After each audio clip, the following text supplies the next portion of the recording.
Konbanwa, if I can get your attention, I should start by apologizing because I'm 3 minutes late, and we don't like to be late at Japan Society, and we have so many exciting opportunities today. I'm Joshua Walker. I'm the president and CEO here at Japan Society. I want to welcome you back.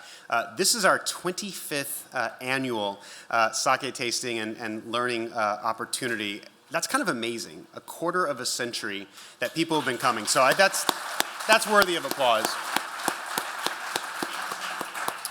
You know, I think that sake has kind of officially come of age, and we're going to hear in so many different ways what that means. And you're going to get not just a chance to learn intellectually about it, you're going to really have to earn your drinking after this. We'll do that. But I want to just say thank you to all of you for being here. I have to pull this out to make sure I say thank you to the right people, otherwise I get myself in trouble. I want to say thank you to our co-organizers, the Sake Export Association for tonight's event, and also all the brewers. I want you to know the brewers came on their own dime and are here specifically because they want to present the best of Japan and the best that sake has to offer. And they always pull out all the stops for us at Japan Society. So I'm deeply grateful to all of you that have come all the way from Japan. 本当にもう来てもらってありがとうございました。どうも。A lot of these folks have been coming for close to 2 decades, and many of them have familial connections. So literally, it's great to see the families that are coming back and the kind of traditions that really undergird this amazing kind of craftsmanship that we're going to learn about today. Many of you are experts. I'm going to be learning along with you as well. I also want to thank Kikkoman, which is our Food Talks sponsors. Now my job is to get out of the way after I say thank you and introduce the real person of the hour. Anybody who gets to have the title of Sake Samurai as designated by the Japan Sake Brewers Association is someone we need to pay deep respect to. And I want to introduce and welcome Timothy Sullivan back to the stage as he's been doing for so many years for Japan Society. Many of you have had a chance to meet him at other occasions. He's got this amazing resume. As I said, I'm most jealous of the Sake Samurai. But you also need to check out the very first, America's first sake podcast that he hosts. If you're not listening to that, you need to check it out, Sake Revolution. He's been doing that since 2020. Good timing, just in time for the pandemic to be able to enjoy it. What better way to enjoy sake than drinking as you listen to the podcast? With that, Timothy, let me invite you up on the stage and kick things off for us. Thank you again for being here.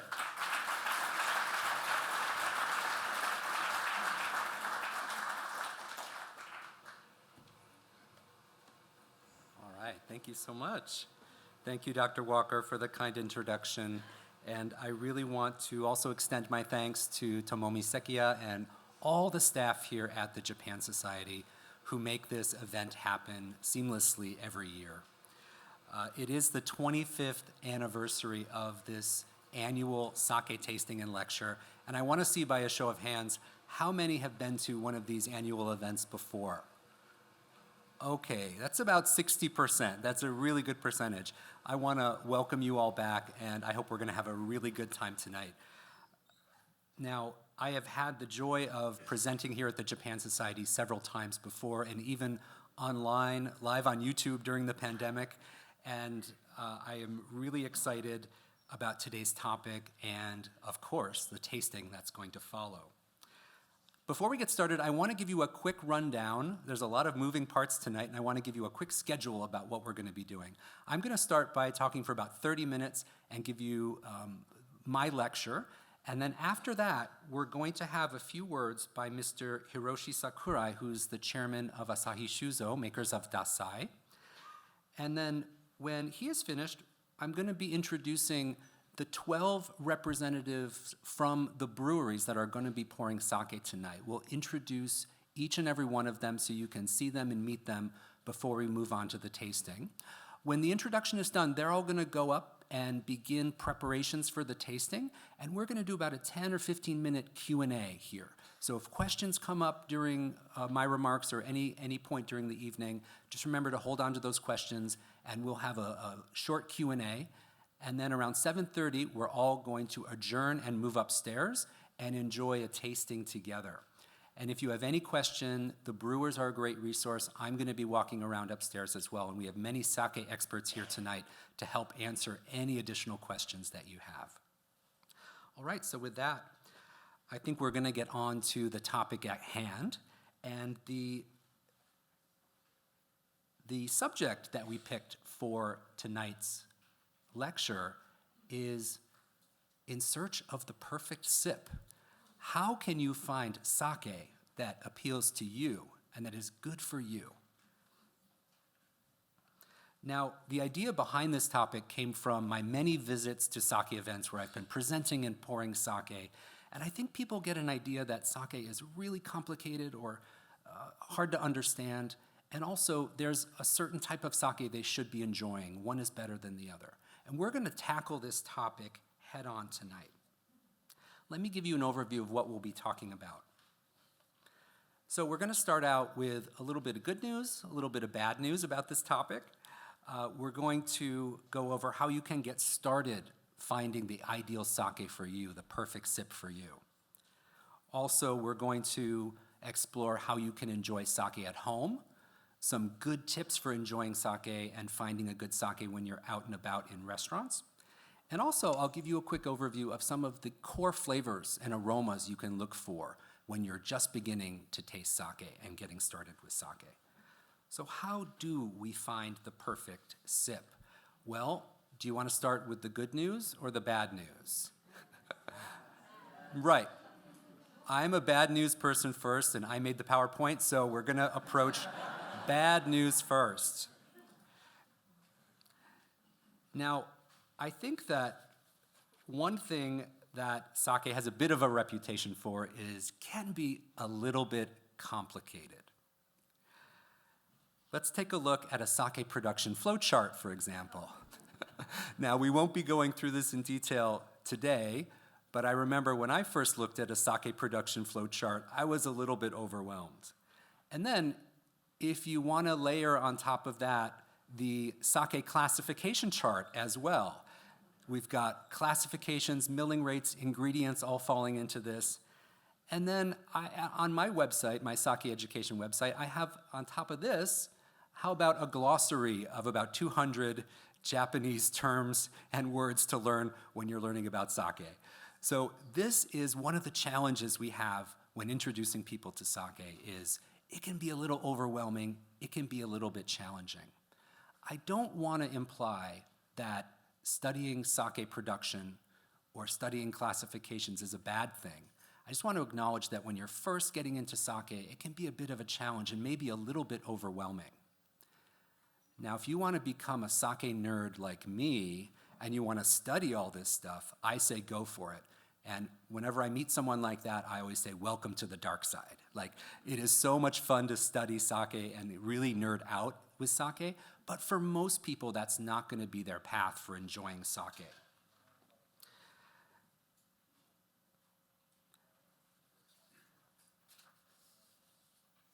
I remember when I was first getting into sake, what a challenge this all was. And over the years, I studied and learned more and more about it, and that helped me find my way.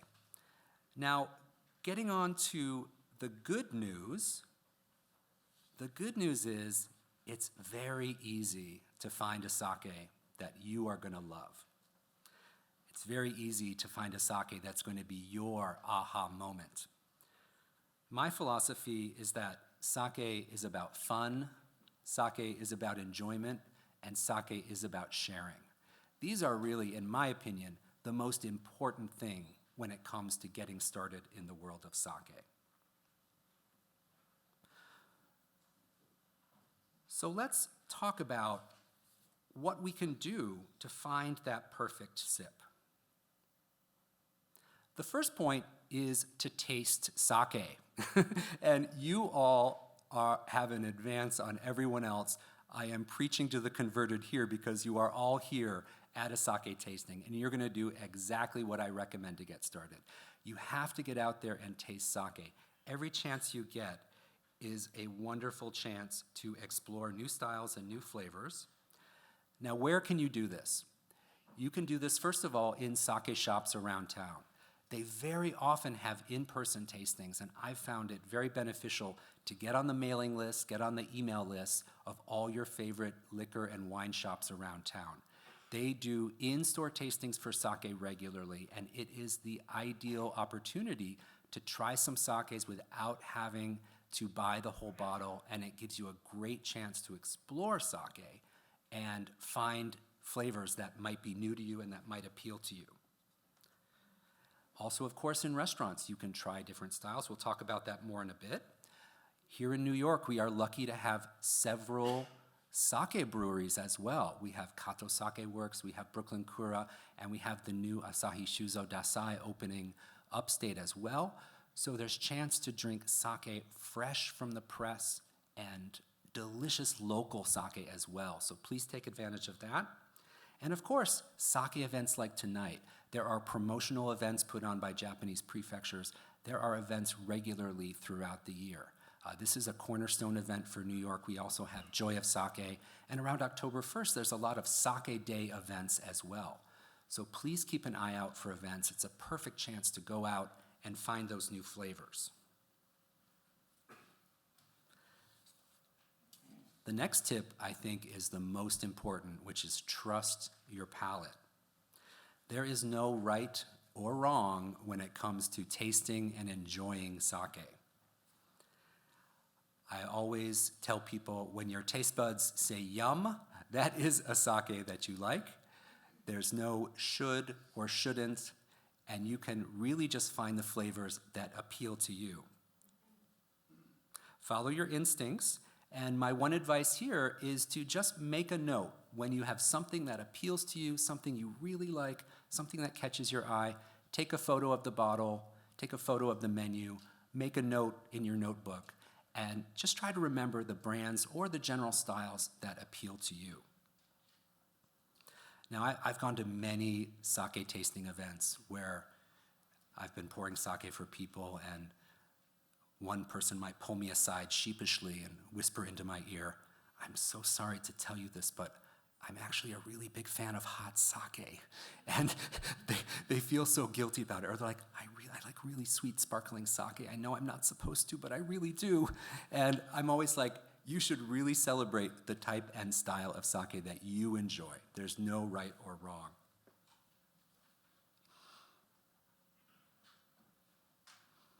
A third point for this first section is just to be aware that change is good and it's okay for your taste to change over time.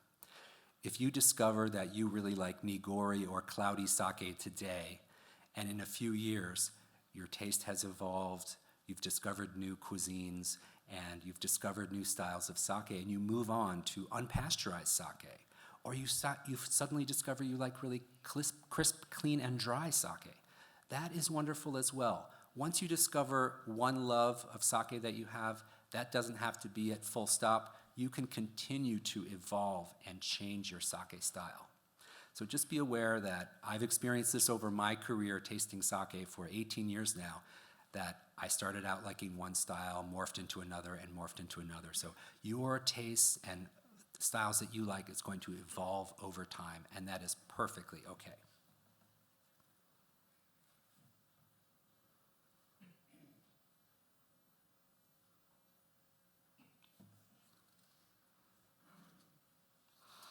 Now, we're going to talk about how to find your favorite styles of sake and enjoy sakes at home.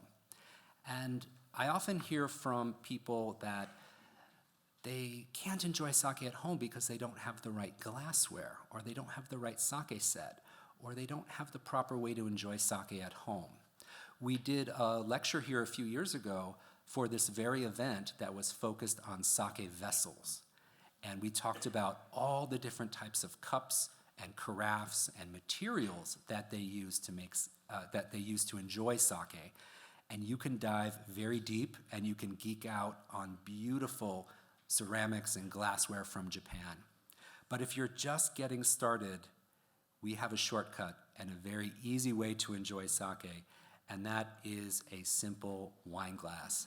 I love drinking sake out of a wine glass at home. Everyone has one. I recommend a white wine glass if you have one.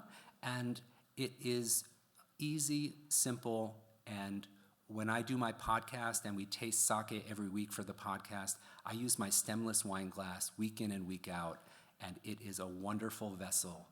So no worries. You can throw your concerns out the window if you have any worry about not being prepared to drink sake at home because you don't have the right glassware or carafes or anything like that.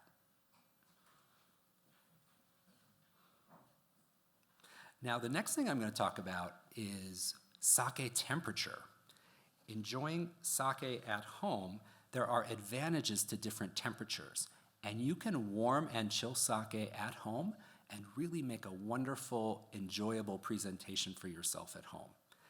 Let's take a look at some of the effects that temperature can have on sake.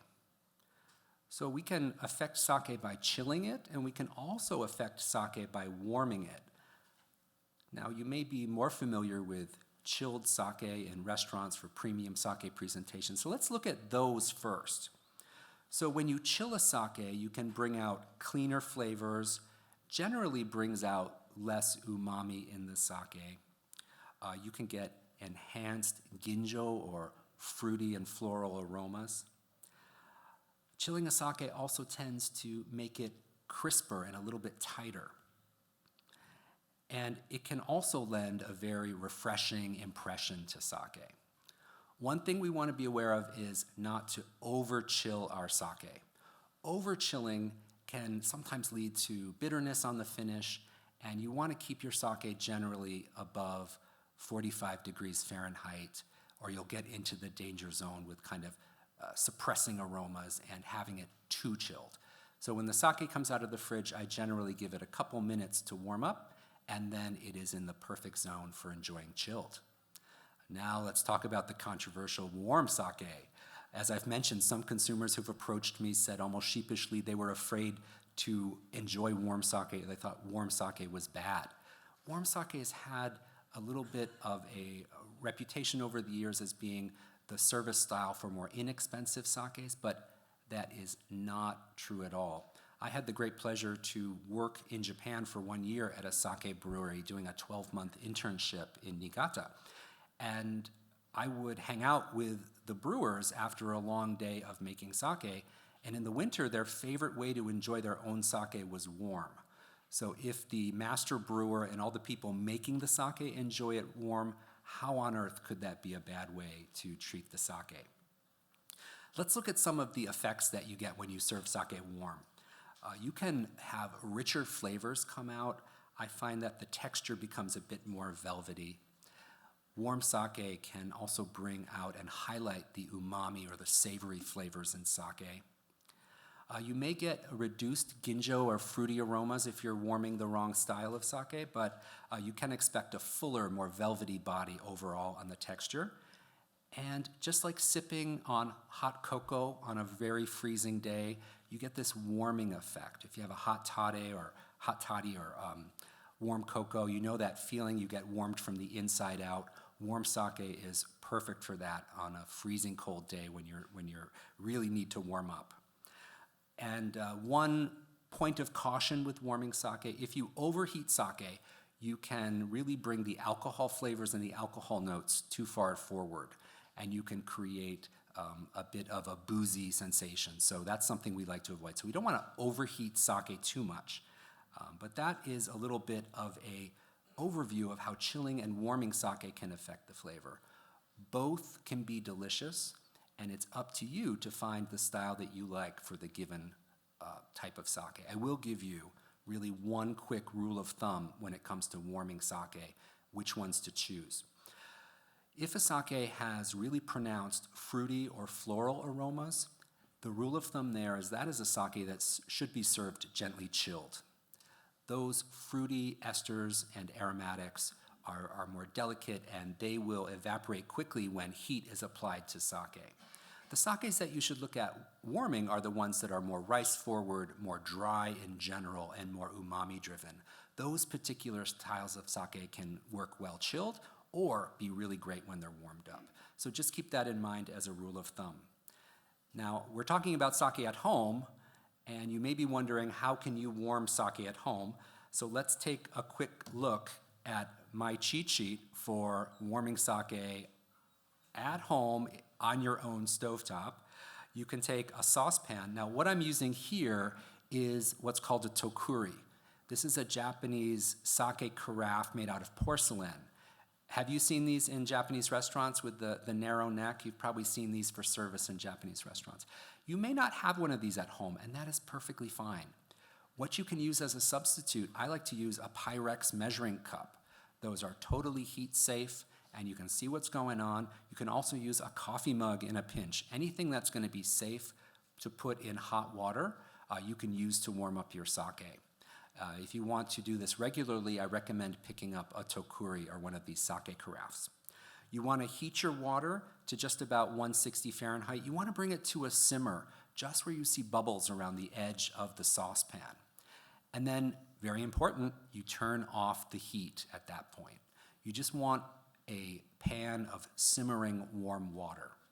You're going to fill the carafe about 80% full, and you're going to put it right in the hot water.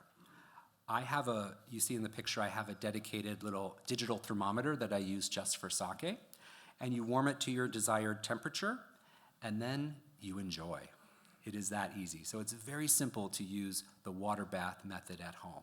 And I really encourage you, if you want to try warm sake, this is a great thing to do at home, very easy. And it will help you improve your enjoyment of sake tremendously, especially on a New York City winter day.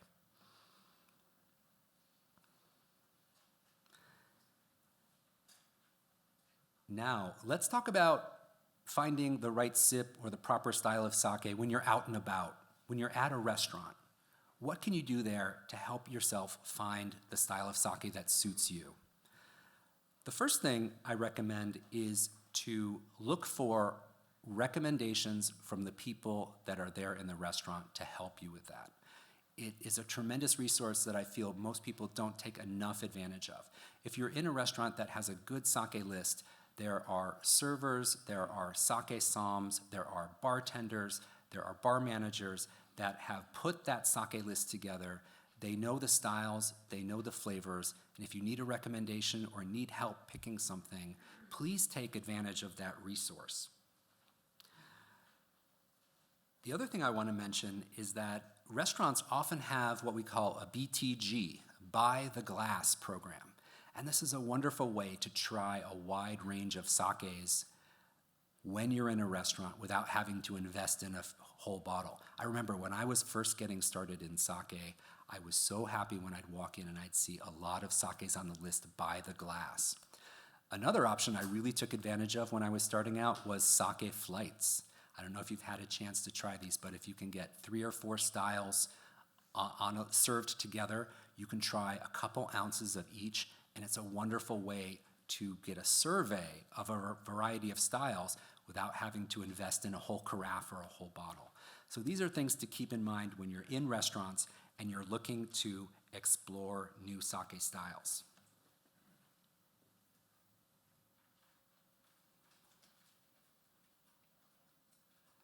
All right, and to wind up, the last thing we're going to talk about is what are the core sake flavors and aromas we should look out for.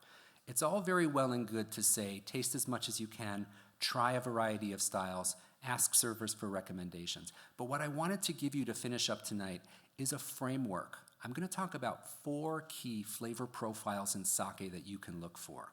When I first started tasting, I found this very useful to have these 4 buckets when I'm tasting.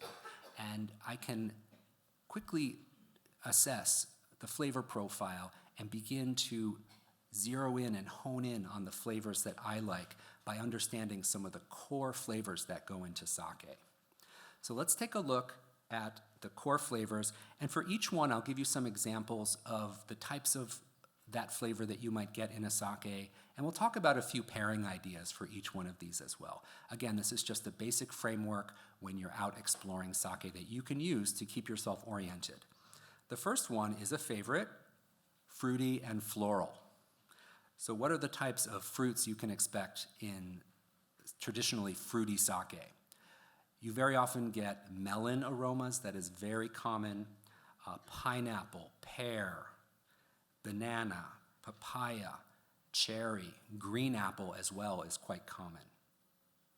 And of course, citrus flavors as well, lemon, lime, grapefruit, etc.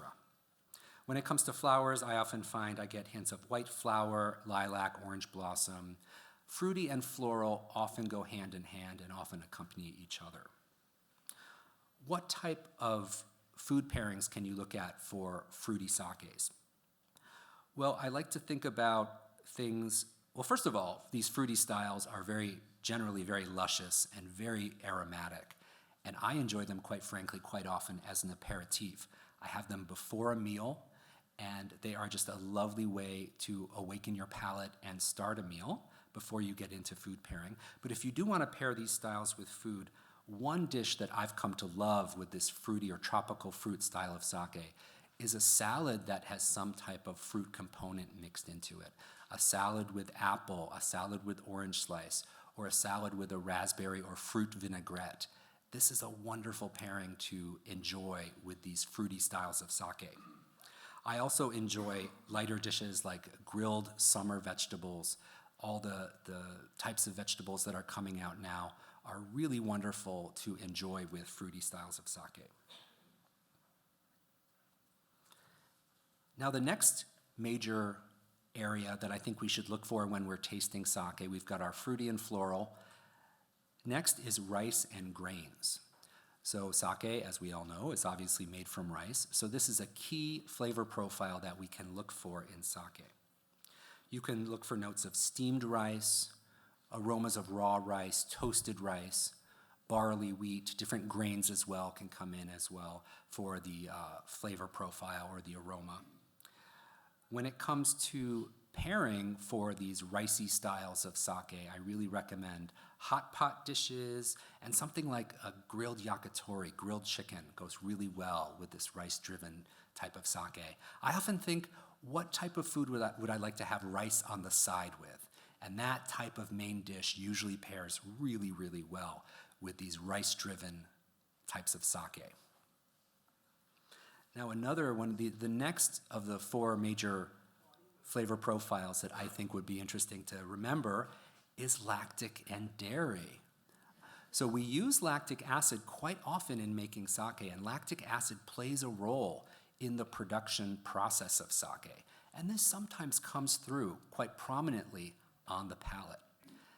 When you think of lactic and dairy, you can think of notes of yogurt, cream, and a cheese as well. And that leads us to one of the ideal pairings for this style of sake. If you notice hints of cream or yogurt on a sake, that can pair very, very beautifully with cheese. And you may hear it here first if you haven't heard this already, but sake and pizza is an amazing pairing.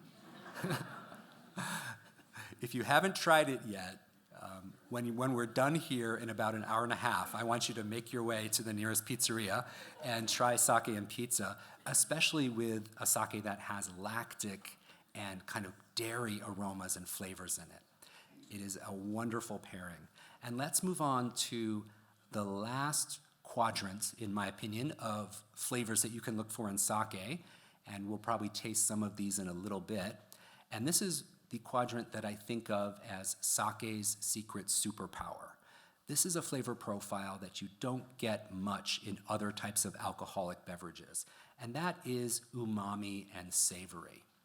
And here you can see a picture of some mushrooms and some seaweed and katsuobushi. These are kind of the essence of umami. If you've not heard this word umami before, I'm sure many of you have. It's a Japanese flavor profile that is often used to describe savory deliciousness. I've heard it described in that way before. And umami is the secret weapon of sake. Sake has 7 or more times the amount of amino acids as opposed to other types of alcohol. And you can really get delicious umami flavors in sake. Now, when it comes to pairing, I think that there are so many wonderful cuisines from the Japanese culinary scene that really pair so well with these umami-driven sakes. I want you to think of any dishes that feature miso, soy sauce, or dashi. These are kind of the cornerstone flavors of the Japanese cuisine. And these umami-driven sakes, what happens is the flavors layer on each other and you can build up more flavor. I call it 1 + 1 = 3 when it comes to pairing these umami flavors together. You can boost the deliciousness, the savoriness. When it comes to non-Japanese food, you can think about dishes with tomatoes, non-Japanese mushrooms, and when I was a kid, our family had steak night once a week, and my mother would put A1 steak sauce down on the table. And I actually think when it was steak night, I was eating more A1 steak sauce than steak. But I didn't know back then, but I was training my palate to be an umami taster for my future sake career back when I was a little boy in Syracuse. So something like if you think about the flavors of A1 steak sauce or Worcestershire sauce, those are also very umami-driven types of flavors that you can look for to pair with these umami-driven sakes. Now, in closing, I really hope that these guidelines and some suggestions will help you zero in on flavors that work for you and will help you find the perfect sip for you. Please remember to taste as much as you can. Trust your own palate. Follow the sakes that really speak to you. Don't be afraid to ask for recommendations. And tonight we have 12 brewers joining us, so I hope that you will ask them for their recommendations when we move to the tasting. Look for those 4 flavor profiles and be sure to have fun and share sake with your friends and family. So that's it for my comments for tonight. Thank you very much.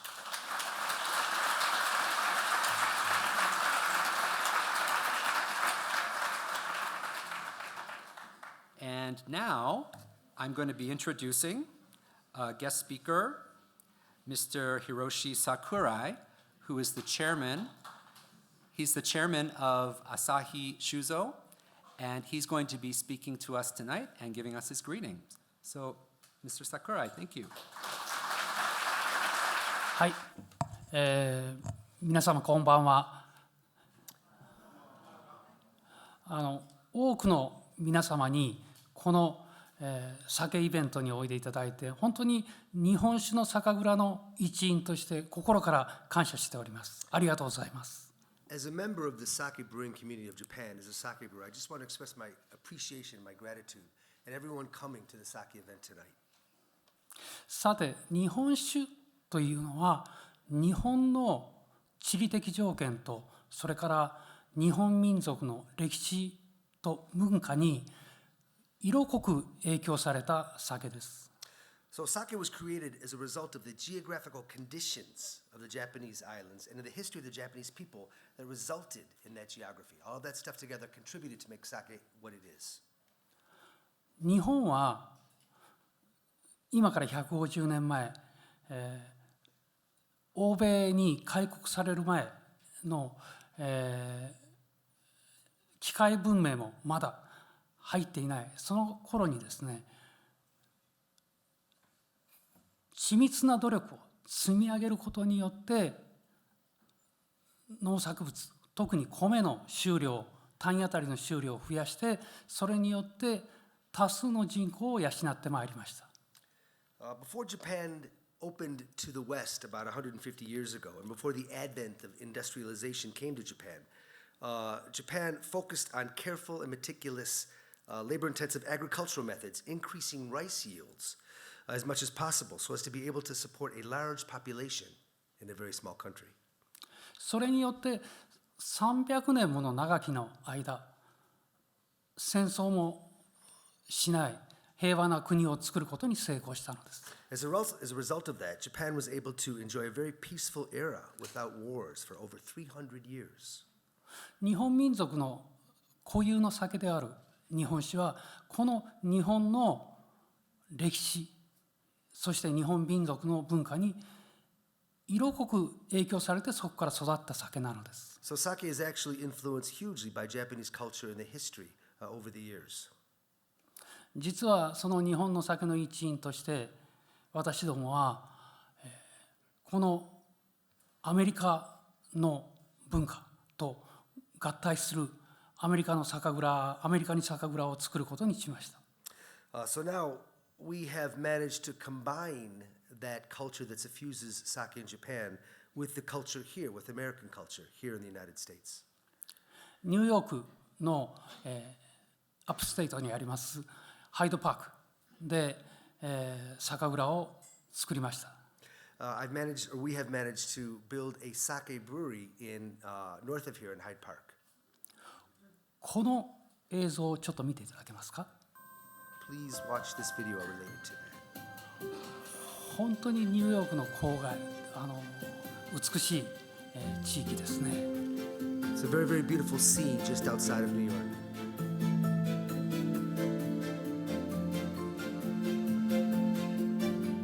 ハドソン川沿いです。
このメンバーでこのダサイブルーという酒をニューヨークハイドパークの地から世界を目指します。 So with this group of people here, with this staff, and here in upstate New York and Hyde Park, we intend to take Dasai Blue to the rest of the world. ぜひニューヨークの皆様、このニューヨークの酒であるダサイブルーを、よろしくお願いいたします。そして世界をぜひ目指す、応援をしていただければ本当に嬉しいと思っております。 So I would be extremely happy if everyone here were to take this Dasai Blue made here in the state of New York and share it to the world and support us as we grow into the rest of the world. 皆様どうもありがとうございます。 Thank you very much. Thank you.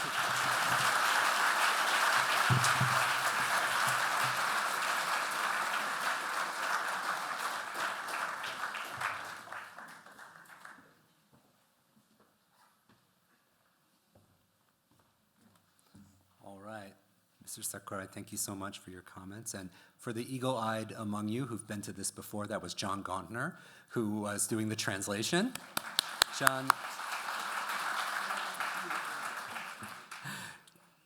John has been a speaker for this event for many, many years, and we are super excited to have him back. So he'll be at the tasting as well if you have any questions for him. So the next order on our agenda, before our Q&A, we're going to be introducing all the brewers who will be pouring sake for you tonight. So I'd like to invite them up on stage, and I will introduce each one of them by name, and we will begin to invite them up on stage. Do you want to come up? Here we go. Lights are coming up. All right. So just come all the way down here. We'll get in one line. And as I introduce each one of them, they can just say a quick hello. Great. All right. So as the final ones are coming up, see, we can fit everyone on, so slide down a little bit more. There we go. Okay, so table number one, we're going to be featuring Nambu Bijin. This is a brewery from Iwate Prefecture. And the presentation will be done by Jessica Jolie, who's a local representative.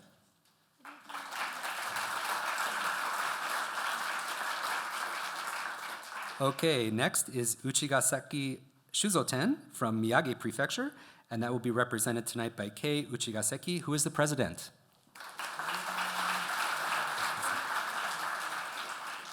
Next is Okunomatsu Sake Brewery. That's from Fukushima Prefecture, and the representation tonight is Joji Yusa, the president. Next is Kaetsu Sake Brewery from Niigata Prefecture, and the representation tonight is Shunichi Sato, the president.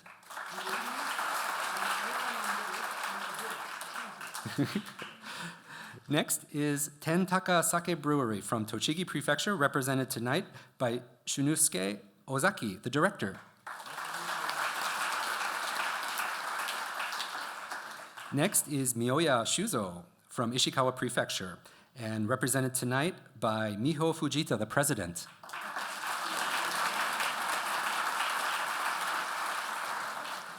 Next is Rihako Sake Brewing Company from Shimane Prefecture, represented tonight by Yuichiro Tanaka, the president. Next is Imada Sake Brewing Company from Hiroshima, represented tonight by Kaoru Ishiguro, local representative. Next is Asahi Sake Brewing Company, Asahi Shuzo from Yamaguchi Prefecture, Hiroshi Sakurai, chairman.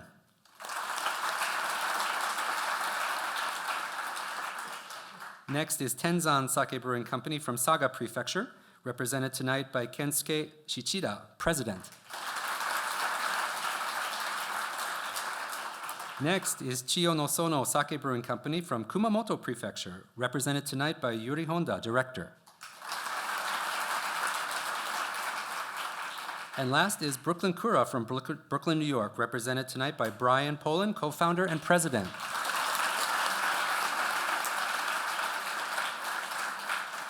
All right, now brewers, you are all excused to go upstairs and prepare the sake tables for us. We will join you in 10 minutes.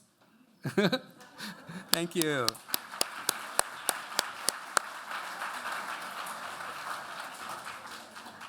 Yoroshiku onegaishimasu. Hi, thank you. All right, so while the brewers are getting the wonderful, exciting tasting ready for us upstairs, we have about 10 minutes to do a Q&A, and I'll be available here for 10 minutes to answer any questions you have. So why don't we just see, just a show of hands, anybody who wants to ask a question? I think there's a microphone as well. Yes, why don't we start right here at the end? Yes, yes. There's a microphone for you. Yes. I'd like to know if Mr. Gauntner has a new book out.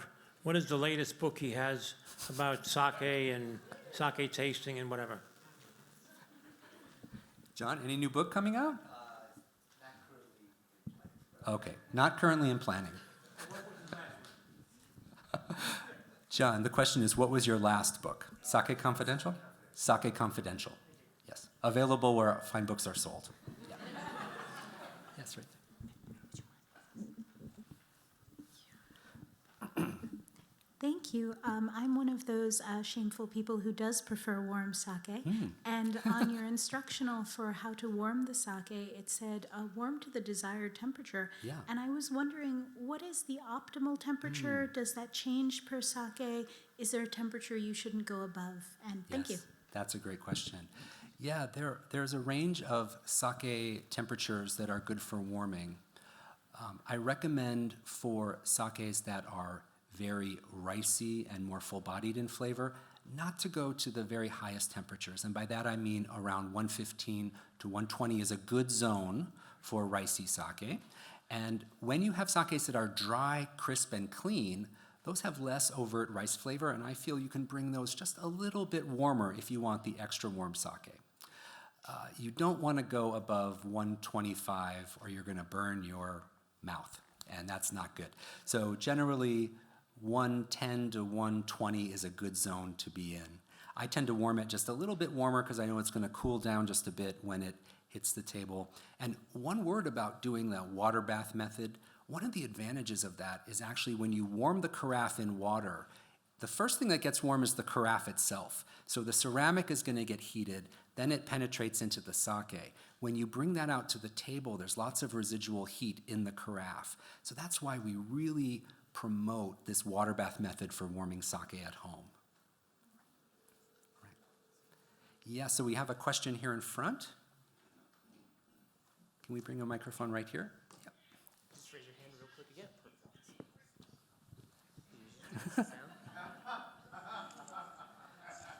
Hello, thank you. Hi, yes. I just have a question for when you buy sake for to enjoy at home. What's the best way to store it, and how long can you keep it for optimally, opened or unopened? Those are great questions. So when you buy, it depends on what type of sake, but let's talk about regular pasteurized sake. When you buy that, generally, you want to drink that as soon as possible. In most cases, sake in the bottle does not improve in quality as it ages. I've done experiments aging sake at home that I bought at the store, trying to get some amazing flavors out of it by leaving it in the back of my refrigerator for 5 years or longer. And most of those experiments have not been great. When it comes to aged sake or aged on purpose sake, it's really best to let the brewers do that in a large tank and then bottle at the optimal time. I find that the best results for aging really come out when it's brewer driven. It's really hard to do at home in the small bottle size. So I always say, carpe diem. I always say carpe sake. When you get that bottle home, you want to drink it fresh and young and enjoy it as quickly as possible. Now, the good news is that once you've opened that bottle, depending on the type, it can last much longer than a comparable bottle of wine. For example, if you have a sake that is generally dry, clean, maybe some ricey aromas, and you want to enjoy that over several weeks, no problem. You can keep that bottle open for a while.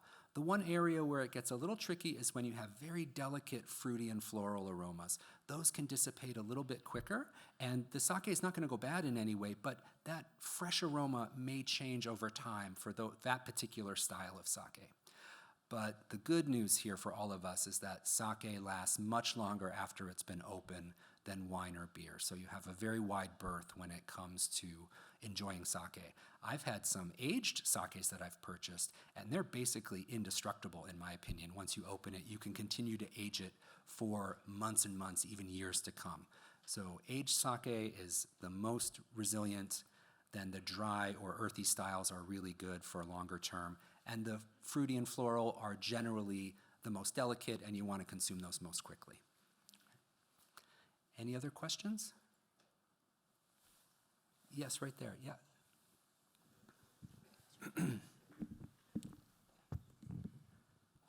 Okay, thank you. So I hope making cocktail with sake is not so evil.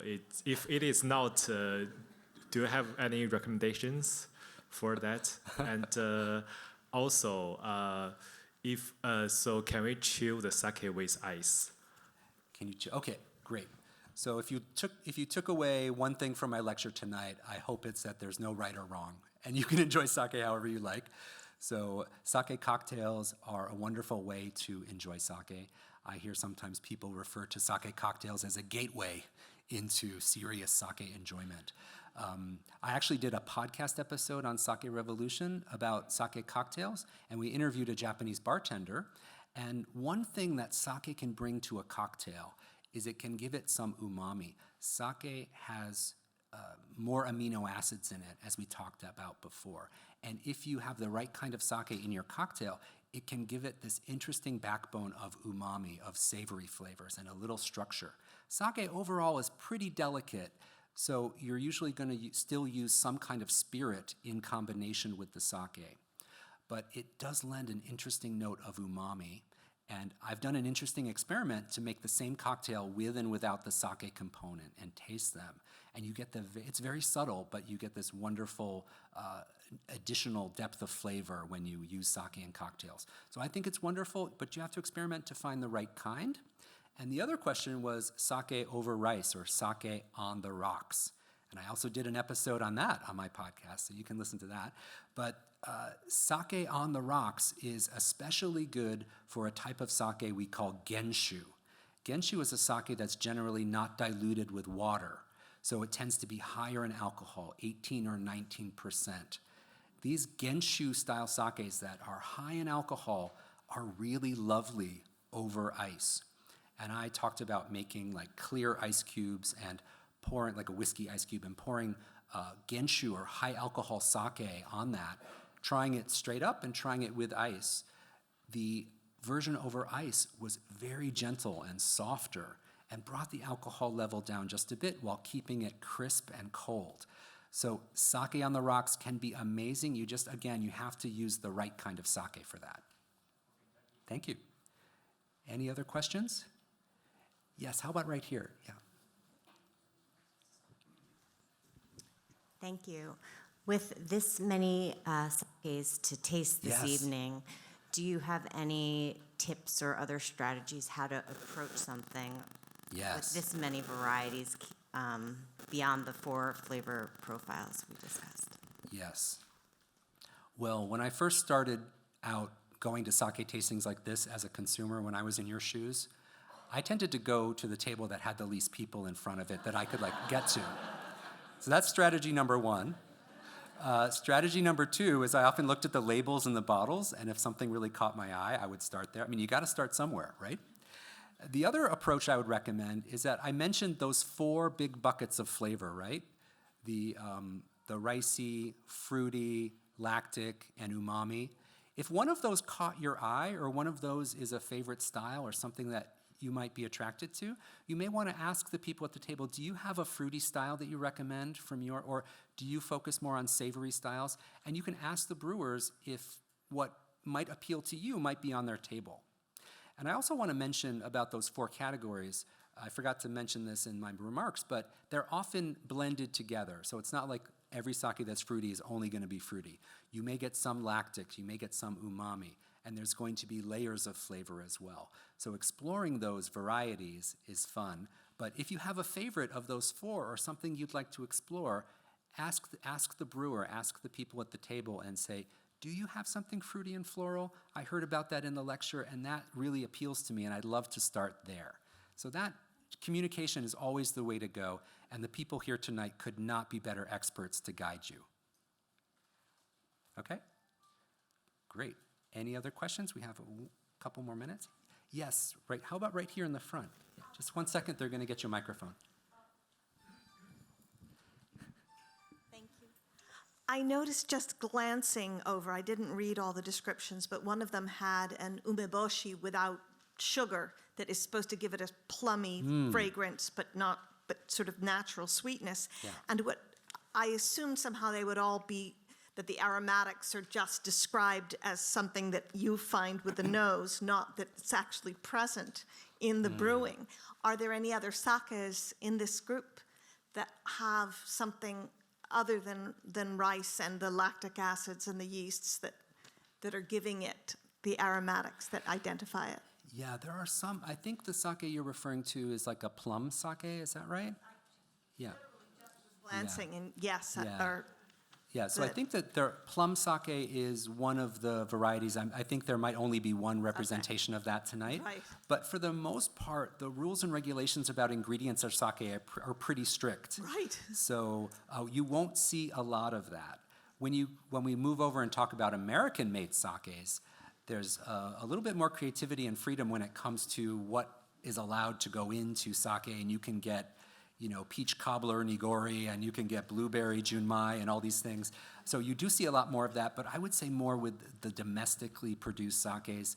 The sakes you'll taste tonight, there's a lot of traditional styles, and I think that umeshu is a wonderful example of that plum-infused sake, which is so popular in Japan. But beyond that, I don't think you'll see a lot of additional ingredients in tonight's selections. Yeah. Yeah. Well, there's always a curveball. Okay, we have 2 minutes left, maybe one more question. How about right here? Yes.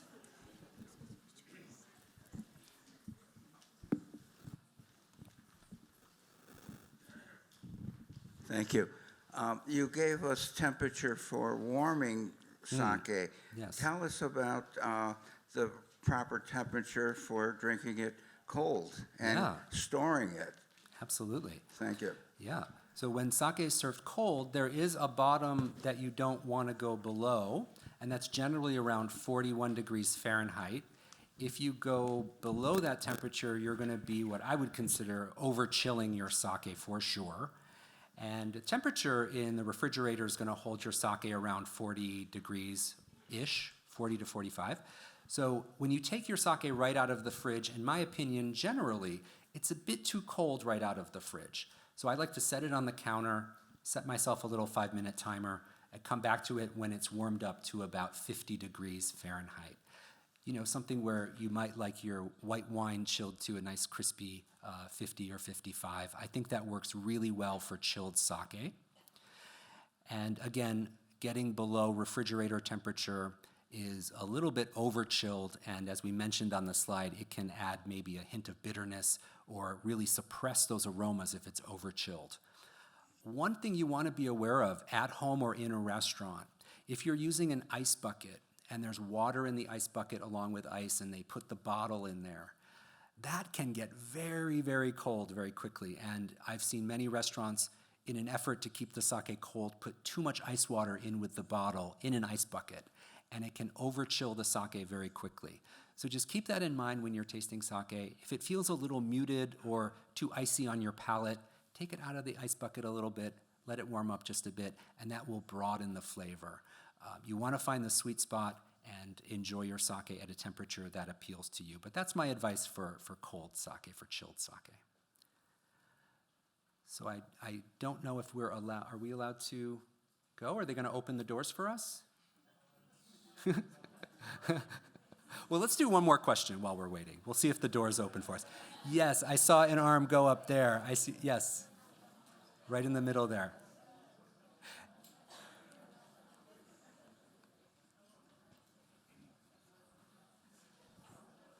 Thank you. Thank you. Yes. My question around the flavors, where do they come from? Like the lactic versus the floral, like it was the grape varietals and the soil and all that, but I'm interested on the... Yeah, you know, it's a really great question. Where do those flavors come from? Do they mash in melons with the sake? No, they do not. The fruity and floral aromas very often come from the variety of yeast that is used. So the yeast eats sugar and gives off the alcohol, and it also gives off acids that are converted into aroma compounds for those fruity and floral notes. The rice comes from the rice that's used to make it, and that can be aged and modified in different ways once the sake is made to create deeper rice flavors. And the lactic comes from lactic acid that is used in the production of the sake. And the umami flavors come from the amino acids. Rice actually does have amino acids and protein in it. So those can be translated to umami flavors on the palate. And aging is another way that we get richness and umami in sake. When sake is lagered in a tank or in the bottle and maybe takes on some color, then you can bring out some more savoriness in the sake through aging. So there's different ways we get those primary flavor profiles into sake. All right. So thank you all so much. I'm going to be walking around the, oh, thank you. Yes. So we're going to have all the experts upstairs, and I'll be available. John Gautner will be available as well. So please ask us any questions you have, and thanks again for coming.